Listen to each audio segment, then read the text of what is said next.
ibu-ibu, kita lanjutkan ya. Nah, untuk memenuhi kesehatan gizi ibu hamil dan balita, kita harus tahu berbagai macam bahan makanan dan fungsinya.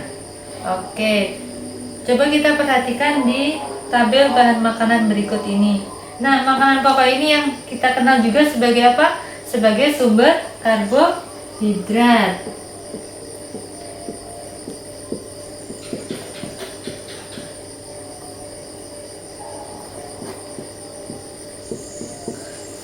Apa fungsinya karbohidrat ibu-ibu? Sebagai sumber tenaga yang kita gunakan untuk melakukan aktivitas sehari-hari. Nah, kemudian ada lauk pauk. Lauk pauk ini dikenal juga sebagai sumber protein. Protein ini ada yang berasal dari hewan, ada juga yang berasal dari tumbuh-tumbuhan. Yang berasal dari hewan sering disebut juga sebagai protein hewani. Kemudian yang berasal dari tumbuhan disebut sebagai protein nabati. Apa fungsinya protein ini ibu-ibu? Fungsi protein ini untuk memperbaiki sel-sel tubuh yang rusak sehingga organ-organ dalam tubuh kita bisa berfungsi dengan baik. Nah, kemudian ada sayur dan buah.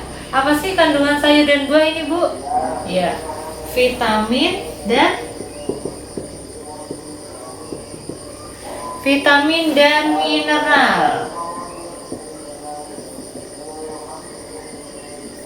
Vitamin dan mineral ini juga penting bagi tubuh kita. Salah satu fungsinya yaitu untuk mencegah dari berbagai penyakit. Nah, apalagi seperti saat ini di musim pandemi COVID-19, penting sekali kita memenuhi kebutuhan vitamin dan mineral tubuh kita supaya tubuh kita kebal dari serangan virus. Nah, sekarang mari kita cari tahu bahan makanan yang ada di depan ini yang mudah kita dapatkan di sekitar kita. Misalnya makanan pokok yang mudah kita dapatkan apa, Bu? Selain yang dijual di warung, kemudian bisa juga kita peroleh dari tanaman yang kita tanam di sekitar rumah kita. Makanan pokok contohnya apa, Bu, yang mudah kita dapatkan? Ya, beras. Kemudian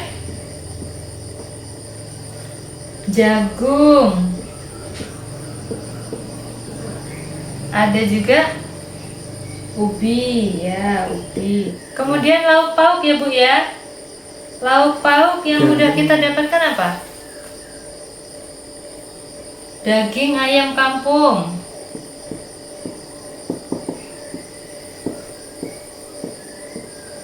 Daging ayam kampung. Kemudian ikan gabus. Apalagi, Bu? Tahu dan tempe.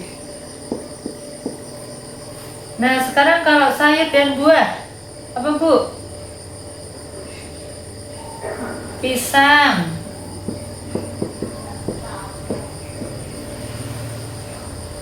bayam,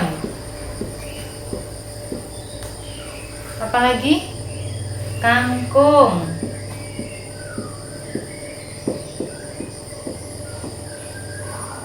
Nah, untuk menjaga kesehatan ibu hamil dan balita, kita harus memenuhi kebutuhan gizi seimbang seperti yang terdapat dalam isi piringku yang terdapat di buku ya, Bu ya. Di situ ada makanan pokok, lauk pauk, sayur-sayuran dan buah-buahan. Baik ibu-ibu, perlu kita ingat untuk memenuhi kebutuhan gizi seimbang, kita harus mensyukuri dan menikmati aneka ragam makanan yang tersedia ya, Bu ya.